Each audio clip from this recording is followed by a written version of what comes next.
এইটা সরকারের করা, সরকার অ্যালাউ করছে তাকে দুর্নীতি করতে, দুর্নীতি করেছে। সরকার চেয়েছিল, এটার মধ্যে রাগটা কি আছে, এটা গোপনে কি আছে? এই সরকার চেয়েছিল বলেই ওরা দুর্নীতি করেছে। মোটা বেনজির কি মহা গ্যাঞ্জামে পড়িছে, এই নিউজ দেখা মনে হইতেছে। না ভাই, আসসালামু আলাইকুম প্রিয় দর্শক, স্ক্রিনে থাকা ভিডিওটা ইতিমধ্যে আপনারা দেখতে পেরেছেন। প্রিয় দর্শক, সাবেক আইজিপি বেনজির আহমেদের আপডেট খবরাখবর জানতে ৯ মিনিটে চোখ রাখবেন। প্রিয় দর্শক, আপনারা অবগত আছেন সাবেক আইজিপি বেনজির আহমেদের সমস্ত সম্পত্তি দুদক বাজেয়াপ্ত করেছেন এবং তার কিছু কিছু ব্যাংক অ্যাকাউন্ট সচল রেখেছেন তা তার সংসার চালানোর জন্য। প্রিয় দর্শক, ভিডিওটা খুবই গুরুত্বপূর্ণ, ইম্পর্টেন্ট। আমরা সরাসরি স্ক্রিনে চলে যাই। এইটা সরকারের করা, সরকার অ্যালাউ করছে তাকে দুর্নীতি করতে, দুর্নীতি করেছে। সরকার চেয়েছিল, এটার মধ্যে রাগটা কি আছে, এটা গোপনে কি আছে? এই সরকার চেয়েছিল বলেই ওরা দুর্নীতি করেছে। এখন এই সরকার আমাদেরকে ধোঁকা দেওয়ার জন্য, জনগণের কাছে নতুন খেলা খেলানোর জন্য এই জিনিসটা বাইরে প্রকাশ করেছে, সো দ্যাট এই যে তাজ ভাই বলেছে যে দৃষ্টি দিয়ে অন্যদিকে নিয়ে যাওয়ার জন্য। এটা যে সরকারি খেলা। সবাই এটা নিয়ে কথা বলছিল, আলোচনা হচ্ছে, পত্র পত্রিকায় লেখালেখি হচ্ছে। আমরা টেলিভিশনের টক শোতে, ঢাকার টেলিভিশনে, সব টেলিভিশন গুলোতেই এই নিয়ে খোলামেলা আলোচনা হচ্ছে। আমার প্রফেসর তাজ ভাই সুন্দর করে বললেন, উনি ওনার ব্যক্তিগত মতামত দিলেন। উনি এ ব্যাপারে সবাইকে উনি দায়ী করলেন, পুরা সমাজ ব্যবস্থা, রাষ্ট্রীয় ব্যবস্থাকে দায়ী করলেন। স্বাভাবিক, ওনার ওনার মতামত, এবং আমার কোনো বক্তব্য নাই। এই বিষয়টি অবতারণা করার সঙ্গে সঙ্গে আমি বলতে চাই যে আমাদেরকে দেখতে হবে বাংলাদেশের আর্থসামাজিক রাজনৈতিক অবস্থাটা কি। আজকে বাংলাদেশের রাষ্ট্রীয় ক্ষমতা, এটাকে বলা হচ্ছে ডাইরেক্ট ইনডাইরেক্ট একদলীয় শাসন ব্যবস্থা, এবং একদলীয় এক ব্যক্তি শাসন ব্যবস্থা। এখানে একজন ব্যক্তির ইচ্ছায় দেশ চলতেছে, একজন ব্যক্তি যা চাচ্ছে তাই বাস্তবতা। এখানে বাকিরা, আমরা যারা কথা বলতেছি, আমরা বাংলাদেশের ভিতর থেকে কথা বলতে ভয় পাচ্ছি, কারণ আমরা বাংলাদেশের ভিতর থেকে কথা বললেই আমরা বিপদে পড়ার সম্ভাবনা আছে। যারা বাংলাদেশের বাইরে আছেন, যেমন আপনারা আছেন, আপনারা সেখান থেকে আহ সব সুযোগ সুবিধা ভোগ করে আপনারা অনেক কথা বলতে পারেন। কিন্তু আমাদের পক্ষে অনেক কথা পরিষ্কার করে বলা কঠিন হয়ে যায়। এখন জনগণকে উস্কিয়ে দেওয়ার জন্য আমরা অনেক কিছু বলতে পারি, কিন্তু আমাদের অভিজ্ঞতা দেখেছি যে জনগণকে উস্কিয়ে দেওয়ার পরে এমন কোন নেতা বাংলাদেশে এখন নাই যারা জনগণকে ঘর থেকে বের করে নিয়ে আসতে পারবে। আজকে এই মুহূর্তে সারা মানে আপনি বাংলাদেশে প্রথম অংশের এই জায়গাটা থেকে আপনি মানে এডমিট করছেন যে একদলীয় সরকার নয়, একজনের শাসনে দেশ চলছে, এটা কি আপনি এডমিট করছেন কিনা? মানে আমি আমার স্পষ্ট বক্তব্য দিলাম। আমি অ্যাডমিট আচ্ছা, করা গেছে, আমি তো স্পষ্ট বক্তব্য দিলাম যে বক্তব্য বাংলাদেশের না বর্তমানে, আমি তো হ্যাঁ, আগে আপনাকে বললাম যে বাংলাদেশের আর্থ সামাজিক রাজনৈতিক অবস্থা বিচার করতে হবে। বিচার করে কি হচ্ছে, হুম, বাংলাদেশ এখন এক ব্যক্তি শাসন ব্যবস্থায় চলছে। এটাকে অস্বীকার করবে কি করে? আমাকে ফাঁসি দিলেও তো এই কথাটা আমাকে ফাঁসি দিতে পারবে সক্রেটিসের মতো। সক্রেটিস মিথ্যা বলে ফাঁসি দেয়নি তো, রাজার ইচ্ছা হয়েছে তাই ফাঁসি দিয়েছিল। এখন আমার এই বক্তব্যের জন্য ফাঁসি দিতে পারবে সরকার, কিন্তু কথাটা তো মিথ্যা হয়ে যাবে না। কারণ যে প্রধানমন্ত্রী নিজে বিরোধী দল তৈরি করে দেন, যে প্রধানমন্ত্রী স্বতন্ত্র নির্বাচন করাতে পারেন, যে প্রধানমন্ত্রী সকল কিছু সবকিছু তার অঙ্গুলি হেলমনে চলে, সেখানে আপনি একদলীয় শাসন ব্যবস্থাকে বলবেন কেন? এক ব্যক্তি শাসন ব্যবস্থা বলতে আপনাদের ভয় কেন, ভীতি কেন? এই বাস্তবতা পরিষ্কার করতে পারেন না কেন আপনারা? কাজে না, এখানে একটু তো আমার আপনার অবস্থান, অবস্থান তো একটু ভিন্নতর ছিল। আপনি কি তার মানে আপনার নিজের কেন অবস্থান আমার অবস্থান তো অবশ্যই ভিন্নতর আছে। আমি অবস্থানটাতে, আমি তো কি বলছি, আমি তো বলছি এক চলছে। আমি তো বলি নাই যে কিন্তু একদলীয় শাসন প্রধানমন্ত্রীর অবস্থান, ব্যবস্থা। প্রধানমন্ত্রী একদম পুরোপুরি সঠিক আমি তো জায়গায় আমি তো নিচ্ছেন। আমি তো তিনি বলি তিনি নাই প্রধানমন্ত্রী কোনো খারাপ কিছু করছে, অন্যায় কিছু করছে, ভুল কিছু করছে। আমি তাহলে তো এই সমস্যা জন্য, কোথায়? আমি তো তাহলে বলছি দেশে একজনের এক শাসন চললে এক সমস্যা ব্যক্তি শাসন ব্যবস্থা চলছে। সে এক ব্যক্তি শাসন ব্যবস্থা চলছে, সে এক ব্যক্তি এটা খারাপ নাকি ভালো, কোন সেন্সে বলছেন তাহলে একটু শুনতে চাই। বাংলাদেশে আর্থ সামাজিক অবস্থা বিবেচনা এক ব্যক্তি শাসন ব্যবস্থা চলছে, এবং এটাই বাংলাদেশে এখন এটা বেস্ট আপনার মনে দৃষ্টিতে হচ্ছে। ভালো হিসেবে দেখছেন না খারাপ হিসেবে দেখছেন? এটা কি একটু আপনার অবস্থানটা আমি কি তো একটু বলতে চাই। আমার কথাটা শুনে নাই, বলে ফেলছি। আমি কথাটা বলে ফেলছি, সাগর ভাই আপনারা শুনেন নাই। আমি বলেছেন, কিন্তু আবার আপনি এটাকে কোন মাঝখানে সেন্সে প্রশ্ন দেখছেন করেন না, আমি এই জায়গাটাতে মাঝখানে স্পষ্ট প্রশ্ন, হতে চাই। মাঝখানে প্রশ্ন করেন, আপনার কথাগুলো শুনেন, শোনার পর একটা পোজ দিয়ে আমাকে, তখন আমি বলবো। আচ্ছা, আচ্ছা, হুম, আমি এবার আপনাকে পরিষ্কার করে বলছি, হুম, বর্তমানে বাংলাদেশের আর্থ সামাজিক রাজনৈতিক অবস্থায় এই হুম, দেশে এক ব্যক্তি শাসন ব্যবস্থা চলছে। হুম, এবং আমরা এই জাতি এখন যে অবস্থায় আছি, আমাদের মধ্যে চিন্তা চেতনা আছে, তাতে আমি বিশ্বাস করি এর চেয়ে ভালো কোনো শাসন ব্যবস্থা হতে পারে না। প্রধানমন্ত্রী শেখ হাসিনা যে শাসন ব্যবস্থা চালাচ্ছেন, তিনি আমার মতে বেস্ট শাসন ব্যবস্থা। আমি 100-তে 100 নম্বর ওনাকে দিচ্ছি। কারণ উনি ভালো চালাচ্ছেন। এর চেয়ে ভালো চালানোর মতো কোন শাসক বাংলাদেশে আমাদের সামনে এখন নাই। এটা আমার কাছে ভালো নাও লাগতে পারে, আমার কাছে মনে হইতে পারে শাসন ব্যবস্থাটা আমি এর অংশীদার না, এই জন্য আমার আমার আমার একটা হয়তো হুম, কিছু মানে কি বলে এটাকে অনীহা থাকতে পারে। কিন্তু হুম, বেস্ট ইজ দ্য বেস্ট। বর্তমান প্রধানমন্ত্রী শেখ হাসিনা যে এক ব্যক্তি কেন্দ্র শাসন ব্যবস্থা চালাচ্ছে, হুম, সেটি বাংলাদেশের জন্য সর্বোত্তম এবং সর্বশেষ শাসন ব্যবস্থা, এবং তিনি তাই চালিয়ে যাচ্ছেন। এবং চালিয়ে যাচ্ছেন বলে আজকে উনি উনার উনার আইজিপি সম্বন্ধে উনি প্রকাশ্যে কথা বলার স্কোপ দিতে পারেন, এবং সেটা নিয়ে আমরা কথা বলি। এবং কথা বলে আমরা দোষারোপ করতেছি আইজি কি বলে ওই বেনজির আহমেদ। হুম, এক মিনিট আমার টেলিফোন আসছে একটা। বেনজির আহমেদের কথা বলছেন। হুম, হ্যাঁ, হুম। আমি মানে হ্যাঁ, আইজি বেনজির আহমেদ সম্বন্ধে কথা বলতে পারছি, আমি সাবেক সেনা প্রধান আজিজ আহমেদের সঙ্গে কথা বলতে পারছি কেন বলতে পারতেছি? বিকজ ওই এক ব্যক্তি অ্যালাউ করেছে, সিস্টেম তো অ্যালাউ করে নাই। দেশে কোনো সিস্টেম তো নাই। আমি যে কথা বলছি কোনো সিস্টেমের মধ্যে তো না, সবাই মনের মাধুরী মিশিয়ে লিখতেছি। এখন হুম, দলের সেক্রেটারি জেনারেল বলতেছে যে কেউ বিচার থেকে রেহাই পাবে না। তার মানে কি? সে কি তার কথা এটা? হুম, এটা কি তার কথা বিচার থেকে রেহাই পাবে না? এটা জি। একজনই এক ব্যক্তি শাসন ব্যবস্থা, তিনি আমাদেরকে অ্যালাউ করছেন বলে কথা বলতেছি। নাহলে কি আমাদের মনে করে এগুলো কথা বলার কারো কিছু আছে? আজকে লেটস সি, আজকে দেখেন তো আমরা প্রধানমন্ত্রী শেখ হাসিনাকে নিয়ে কথা বলি, তার কোন এই যে তাজ হাসমি তার ভাই মানে আপনি বলছেন যে একদিকে বলছেন একজনের শাসনের দেশ চলছে, এটাকে আপনি আরেকদিকে বলছেন সঠিক পথে আছেন, গ্লোরিফাই করতে চাচ্ছেন। আমি জানি না হ্যাঁ একজনের হ্যাঁ শাসনে। আমি বলছি এক বিষয় চাচ্ছি এবং গ্লোরিফাই করতেছি যে হ্যাঁ এটা সঠিক, এবং এই বাংলাদেশের মানুষ তাই ডিজার্ভ এটা করে। According to the political science করছেন নাকি আপনার ব্যক্তিগত চয়েসে করছেন? এটা আমার পলিটিক্যাল সায়েন্স তো আমার এটা পড়া আপনারটা, আচ্ছা। গেছে। হ্যাঁ, আচ্ছা, তা হ্যাঁ। আমি তো এটা মনে করি যে ভাইয়া আমার দৃষ্টিভঙ্গিতে পরিষ্কার, বাংলাদেশে এর চেয়ে ভালো শাসন ব্যবস্থা কে দিয়েছে অতীতে? এর চেয়ে কি ছিল অতীতে, বা ভবিষ্যতে কে দিবে? যেখানে একটা বিরোধী দল নাই, যেখানে একটা রাজনৈতিক দল নাই, যেখানে রাজনৈতিক দলের নেতা নাই, যেখানে কোনো জোটবদ্ধ নেতা নাই, হুম। যেখানে একজন নেতার নাম বলেন তো যাকে যার কাছে গিয়ে আমরা বলতে পারি যে আসেন আমরা এটার না, বিকল্পটা কিন্তু কিছু করি। সেটা আপনি ঠিক আছে, আপনি বিএনপি বা বিরোধী দলের সমালোচনা করতে যাচ্ছেন, কিন্তু আমার প্রশ্নটা ছিল জনাব বেনজির আহমেদের এই ঘটনাগুলো যে ঘটছে, এতে আপনি সরকারের সম্পৃক্ততা দেখেন কিনা, এবং সরকার প্রশ্রয়বিহীন তিনি কি শত শত কোটি টাকা ব্যাংক থেকে যে উত্তোলন করে চলে গেল এবং দুদক এত দেরিতে কেন নামলো, এই নিয়ে একটা সন্দেহ তৈরি করছে জনাব তাজহার। তিনি বলছেন যে আসলে সরকারের সাথে এই সবকিছু প্ল্যান করে করা হয়েছে, এখানে কোনো কিছু আলাদা করার সুযোগ নেই। এই ইট জায়গাটাতে ইজ একটু। এইটা সরকারের করা, সরকার অ্যালাউ করছে তাকে দুর্নীতি করেছে। হুম। সরকার যদি অ্যালাউ না করতো, সরকার যদি করতে না দুর্নীতি করার ক্ষমতা ছিল, আপনি পারবেন ভাইয়া দুর্নীতি করতে? আমার তাজ ভাই পারবে? আজকে সরকার যদি চায় পারবে কেউ? কেউ পারবে না। সরকার চেয়েছিল, এটার মধ্যে রাগটা কি আছে, এটা গোপনে কি আছে? এই সরকার চেয়েছিল বলেই ওরা দুর্নীতি করেছে। এখন এই সরকার আমাদেরকে ধোঁকা দেওয়ার জন্য, জনগণের কাছে নতুন খেলা খেলানোর জন্য এই জিনিসটা বাইরে প্রকাশ করেছে, সো দ্যাট এই যে তাজ ভাই বলেছে যে দৃষ্টি অন্যদিকে নিয়ে যাওয়ার জন্য। এটা যে সরকারি খেলা, সরকার খেলতেছে এবং আমরা সেই খেলার মধ্যে অংশ নিচ্ছি। সারা জাতি আজকে কথা বলতেছে, কই একটা দল তো আজকে এই পর্যন্ত একটা মিছিল বের করলো না আজিজের বিচার চাই। ওই একটি রাজনৈতিক দল তো আজকে পথে এসে নেমে বললো না আমরা বেনজিরের বিচার চাই। কেন বললেন না? কেন এটাকে রাজনীতিকরণ করছেন না আপনারা? এটাকে যাচ্ছেন আপনি দুর্নীতি দমন কমিশন দেয়া দেখবে। দুর্নীতিটা কারা?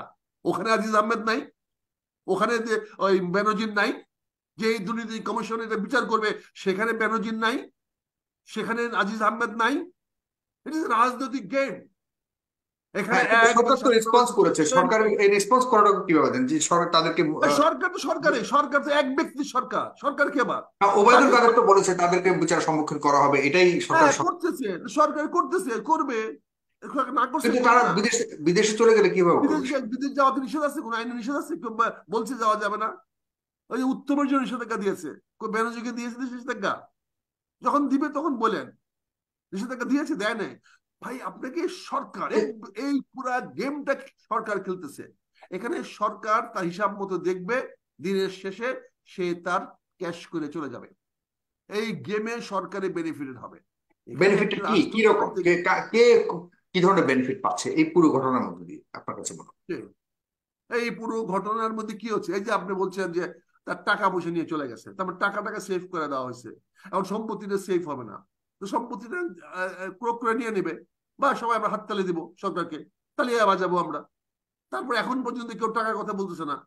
কেউ দূর তো বলতে পারতো এত 100 কোটি টাকা নিয়ে গেছে, এটা বলতে পারতো জনগণের কাছে, সেটা তো বলেন এসে, তাহলে তো বুঝতে পারতাম যে ব্যাংক থেকে নিয়েছে। বলেছে দুদক বলেছে 100 কোটি টাকার উপরে, সরকার যদি চাইতো, মোর অর লেস অনুমান শুনেন, সরকার যদি চাইতো হুম এই টাকা 1 পয়সা নড়বে না, হুম তাহলে ওভার টেলিফোনও যথেষ্ট ছিল সকল ব্যাংকের এমডি থেকে, যে বেনজিরের টাকা যেন কেউ উঠাতে না পারে, এটা যেন অর্ডার লাগে না।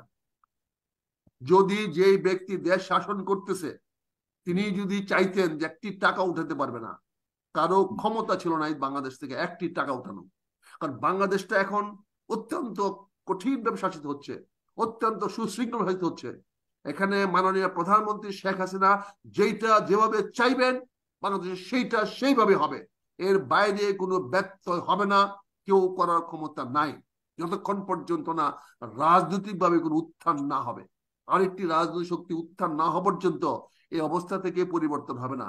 এই অবস্থার পরিবর্তন দুদক দিয়ে হবে না, এই পরিবর্তন বিচার ব্যবস্থাতে হবে না, এই পরিবর্তন প্রশাসনিক ভাবে হবে না, এই পরিবর্তন এই সুশীল সমাজ দিয়ে হবে না, এই পরিবর্তন টেলিভিশনের টক শোতে হবে না। এই পরিবর্তন একমাত্র হবে রাজপথে। রাজপথে যদি কোনো রাজনৈতিক দল ঘুরে দাঁড়াতে পারে, এগুলোর বিচার সবার হবে, শুধু বেনজিরের নয়, বেনজিরের গডফাদার যিনি বা যারা, তাদেরও বিচার হবে। কিন্তু আজিজ আহমেদের নয়, আজিজের গডফাদার যারা, তাদেরও বিচার হবে। কাজেই এটার জন্য রাজনৈতিক পরিবর্তন দরকার। যতক্ষণ পর্যন্ত রাজনৈতিক পরিবর্তন না হবে, এক ব্যক্তি শাসন ব্যবস্থা যতক্ষণ পরিবর্তন না হবে, ততক্ষণ পর্যন্ত কিছু সম্ভব নয়। এখন আমরা এক শাসন ব্যবস্থা আছি, সেখানে মানুষ ভালো আছে, মানুষ সুখে আছে, মানুষ শান্তিতে আছে। কে কত টাকা নিয়ে গেল এটা নিয়ে সাধারণ মানুষের মধ্যে মাথা ব্যথা নাই। এটা হলো আমরা যারা বাজারে গল্প করি। হ্যাঁ, আমি আজকে তো ট্রেনে আসছি, আমি আজকে তো কয়েকশো মানুষের সঙ্গে কথা বলছি। আজকে একটা দিন যে কোনো ভাবে কাকতালীয় ভাবে আমি একটা বিয়েতে গিয়েছিলাম, কয়েকশো লোকের সঙ্গে কথা হয়েছে আমার। এরা জানেও না, খবরও রাখে না এগুলো নিয়ে কি হচ্ছে। কিন্তু আমরা যেমন পত্রপত্রিকা যারা পড়ি তাদের মধ্যে এটা, তাদের কি আছে, এরকম গল্প আমরা শুনি, রূপবানের গান আমরা খুব ভালো করে শুনি, আমরা শুনবো। আর যখন যদি কিছু না হয়, না শেখ হাসিনা খুব শক্ত, অত সোজা না শেখ হাসিনা হটানো, খুব বিজ্ঞের মতো বলে দেবো। আর শেখ হাসিনাকে সরাইতে হলে এত সোজা না বাবা, বুঝে দেব। কিন্তু আলোচনা করব আমরা। আপনি দেখেন না আজকে নঈমুল ইসলাম খান বাংলাদেশ সরকারের প্রধানমন্ত্রী পেশ সচিব, ওটা ফান। তাহলে কিরকম একটা মানে চিন্তা করতে পারেন। মোটা বেনজির কি মহা গ্যাঞ্জামে পড়িছে, এই নিউজ দেখা মনে হইতেছে। না ভাই, কোনো গ্যাঞ্জামে পড়েনি, আপনাকে এনা সূক্ষ্ম দিচ্ছে আর কি। কাটাল রানী কিছু জিনিস কিন্তু দেখে, খুব মন দিয়ে দেখে। কি দেখে? ধরেন ছাত্রলীগ জয় বাংলা হয়েছে, মোটরসাইকেল চালাইতে গিয়া মানুষ খুশি, আওয়ামী লীগ মরিছে মানুষ খুশি, তাই ওই নিজেই নিজের লোকেদের মধ্যে মারপিট লাগায় দেয় আর মানুষ খুশি। রোমান সাম্রাজ্যে গ্ল্যাডিয়েটরদের লড়াই হইতো, ফাইট হইতো, মানে যুদ্ধ লাগায় দেওয়া হইতো দুই দাসের। রোমে যে কলিসিয়াম আছে না, ওইটা প্রাচীন স্টেডিয়াম, যেখানে মানুষের সাথে মানুষের বা মানুষের সাথে পশুর লড়াই দেখানো হইতো। আর ওই সময় গ্যালারিতে উন্মত্ত জনতাকে রুটি দেওয়া হইতো। এই কৌশলকে বলা হইতো ব্রেড অ্যান্ড সার্কাস। এতে সমাজকে নাকি নিয়ন্ত্রণ করা সহজ হইতো। মানুষের মধ্যে যখনই ক্ষোভ বাড়ত, তখনই এই গ্ল্যাডিয়েটরদের লড়াই আয়োজন করা হইতো। বেনজির হাসিনার এক গ্ল্যাডিয়েটর, আমরা সবাই জানি কি করে না। হাসিনার জন্য গুম করছে, খুন করছে, কত মায়ের বুক খালি করেছে। আর ক্ষমতার আবেশে কি নাকি বলছে, পলিটিক্যাল বক্তব্য দিছে, আমরা পরে দেখেছি ওইটা। হ্যাঁ, যে মাইয়ারে পছন্দ হয়েছে তারে বিছানায় নিয়ে গেছে, তার সাথে ফুষ্টি নষ্টি করছে, নৈশভোট করেছে হাসিনার জন্য। এই করতে গিয়া ও স্যাংশনও খাইলো। কিন্তু পুরান কুত্তা তো পুরান দাস, বয়স হয়েছে, এখন আর এটার কোনো ইউটিলিটি নাই, মানে এটার কোনো কার্যকারিতা নাই। এর বিরুদ্ধে লাগাইছে মাঠে হাসিনার আর এক রিজার্ভ ফোর্স, ব্যারিস্টার সুমন। শোনেন, ও নিজে বলছে যে ও হাসিনা রিজার্ভ ফোর্স। এবং আমি মাননীয় প্রধানমন্ত্রীকে বলেছি যে মাননীয় নেত্রী, যারা নৌকা নিয়ে পাশ করে আসছেন তারা হচ্ছেন গিয়ে আপনার রেগুলার ফোর্স, আর আমরা যারা স্বতন্ত্র পাশ করে আসছি আমরা হচ্ছে গিয়ে রিজার্ভ ফোর্স। এবং এই দুই ফোর্সই কাজ করবে দেশের জন্য, বঙ্গবন্ধুর স্বপ্ন বাস্তবায়নের জন্য। যুবলীগের নেতা কলে, হ্যাঁ, পুরা ফ্যামিলি আমেরিকার থাকে, বউ বাচ্চা মা, তাদেরকে নিরাপদে রাখার জন্য নাকি আমেরিকায় রেখে আসছে। তো ওদের সংসার চলে কেমনে? ও একটা ইয়ে দিছিল, এটা স্টেটমেন্ট দিছিল আমেরিকার থেকে তার আয় ইনকামের। ও কইছিল $1,500 লাগে আমেরিকার ফ্যামিলি রাখার জন্য। তো ওই ব্যারিস্টার সুমনের হিসাব দিক না আমাদেরকে, 1,500 দিয়া কেমনে আমেরিকা তোর ফ্যামিলি থাকে? হ্যাঁ, ওর বউ নাকি কাজ করে, তো কি কাজ করে, কত বেতন পায়, ওটা না দিয়ে আমাদেরকে দেখি আমার হয় না, তাই না? পাবলিক তো এমপি হয়েছে তো, তাই না? তো পাবলিককে দেওয়া লাগবে না। যাই হোক, ওই লাগেছে দুর্নীতির বিরুদ্ধে, ওই টাকা পাঠায় ওর বউরে, ওই লাগেছে দুর্নীতির বিরুদ্ধে। যাই হোক, তো বেনজিরের বিরুদ্ধে যে এই অভিযোগ, এইটা অনুসন্ধানে দুর্নীতি দমন কমিশনের চিঠি দিছিল এই ব্যারিস্টার সুমন। বলছিল বিপুল পরিমাণে অবৈধ সম্পদ সংগ্রহের জন্য তদন্ত করিয়া প্রয়োজনে আইনি ব্যবস্থা গ্রহণের করার জন্য দুদকে চিঠি দিছিল। উইকলে মানবতা বিরোধী অপরাধ ট্রাইব্যুনালের প্রসিকিউটর ছিল। যখন বুঝিছে এটা একটা ঝামেলা হবে, তখনই পদত্যাগ করেছে। মাথায় বুদ্ধি আছে, বুদ্ধি আস। আমার কলে আমার ক্ষুদ্র ভাতারা অনেক আগে গেছে যে ব্যারিস্টার সুমনরে দিয়ে সেকেন্ড ফ্রন্ট খুলিছে হাসিনা। কথা কলে সত্য, ওরে দিয়ে সেকেন্ড ফ্রন্ট খুলবি হাসিনা। তোর বোর্ডে নাকি রেখে আসছিল, ইলেকশনের সময় আসছে বাংলাদেশে, এসে আবার বলছে ঝুঁকি নিয়ে কাজ করবো। ওর হাজবেন্ডের রেখে আসে নিরাপদে থাকার জন্য, আর ও এসে কয় আমি ঝুঁকি নিয়ে কাজ করবো, আবার বাকিছে গেলে এখন কালে দেশে নাই। তো কাটাল রানীর দুঃশাসন এমন অবস্থা পৌঁছেছে যে এখন তার একটাই চিন্তা, এই সময় মানুষ যেন পথে নামে না আসে। সেই জন্যই সে আপনাদেরকে আনন্দ দেওয়ার জন্য তার নিজের লোকদের মধ্যে মারপিট লাগায় দেয়। তো কিন্তু কিভাবে এই ক্রোকের ঘটনাটা ঘটলো, এই সম্পত্তি ক্রোকের ঘটনা ঘটলো, এটা একটু বুঝে দেখি। তো ওই যে ব্যারিস্টার সুমন চিঠি দিছে না, তো সেই জন্য দুর্নীতি দমন কমিশন একটা আবেদন করছে মহানগর দায়রা জজের কাছে, এবং দুদকে আবেদন করছিল যে তার সম্পত্তি ক্রোক করা হোক। এটা আইন অনুযায়ী দুদক করতে পারে।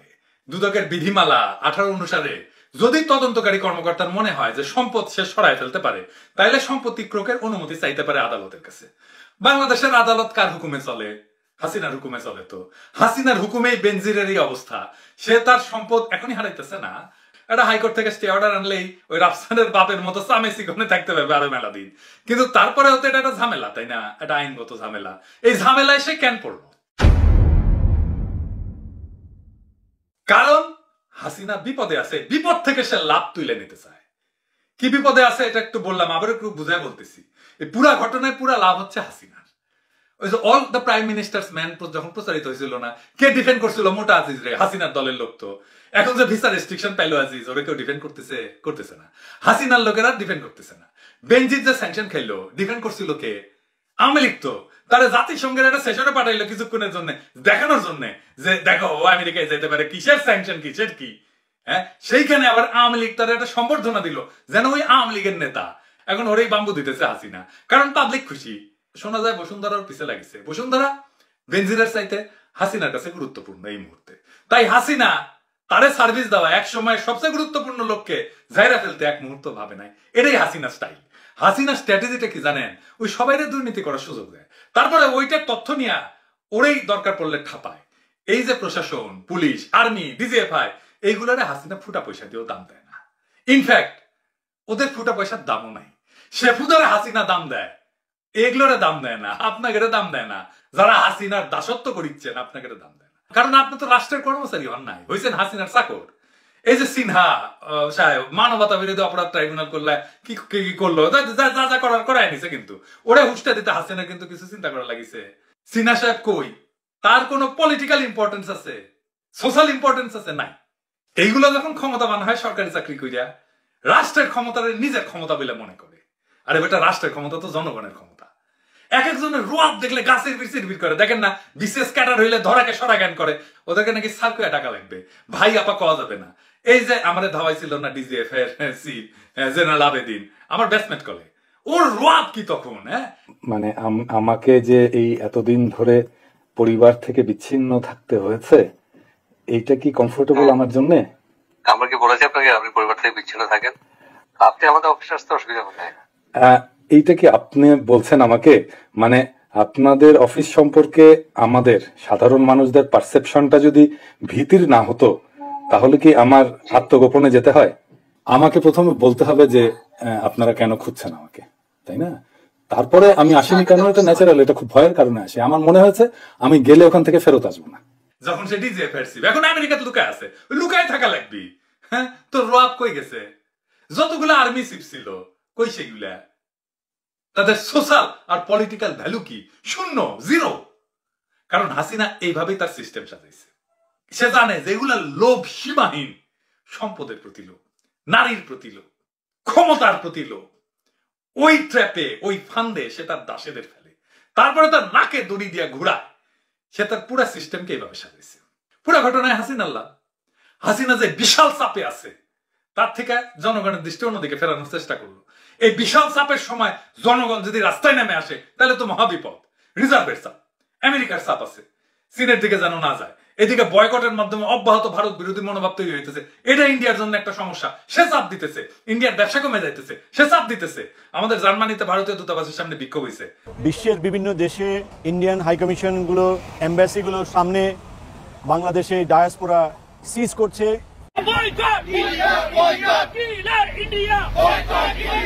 প্রতিবেশী অন্যান্য দেশ থেকে ইন্ডিয়া অলরেডি আউট হয়ে গেছে, বাংলাদেশ থেকেও অচিরেই আউট হয়ে যাবে।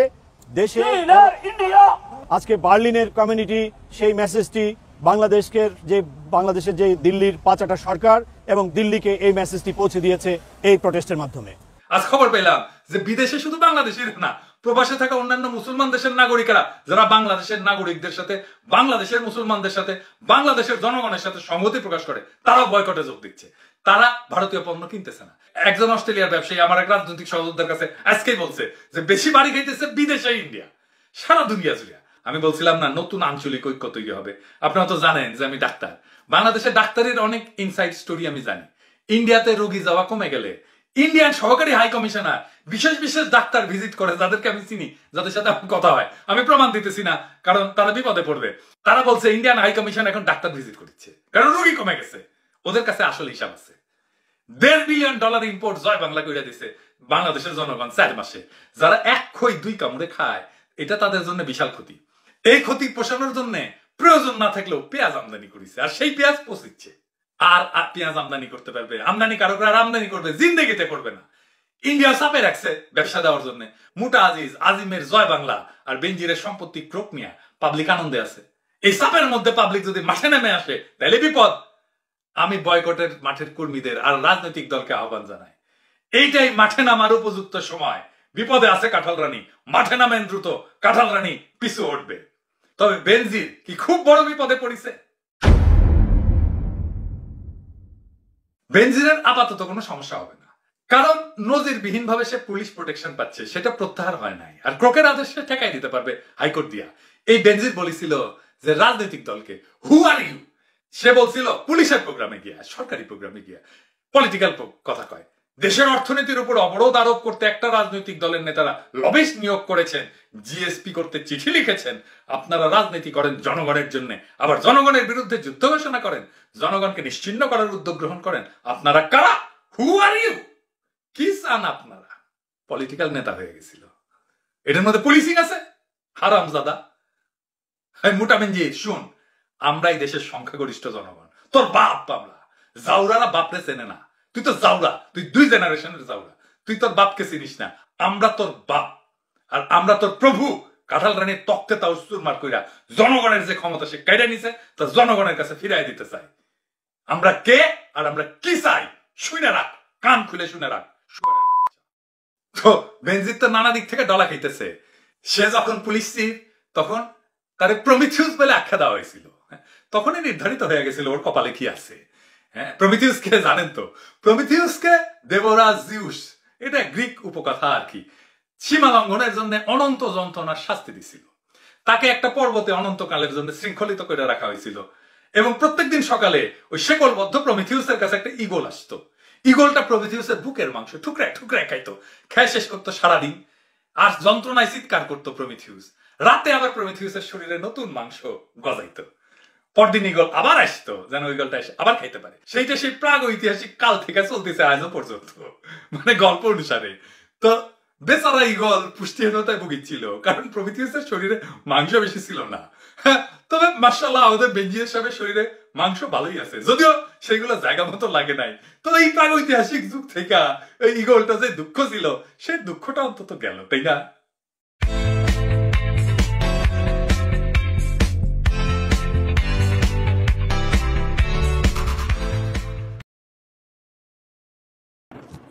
প্রিয় দর্শক, স্ক্রিনে থাকা ভিডিওটি ইতিমধ্যে আপনারা দেখতে পেরেছেন। ভিডিওটা অবশ্যই আপনারা শেয়ার করে দেবেন। ভালো থাকবেন, সুস্থ থাকবেন। আপডেট ভিডিও পেতে চাইলে নয় 10 মিনিটের চোখ রাখবেন। আল্লাহ হাফেজ।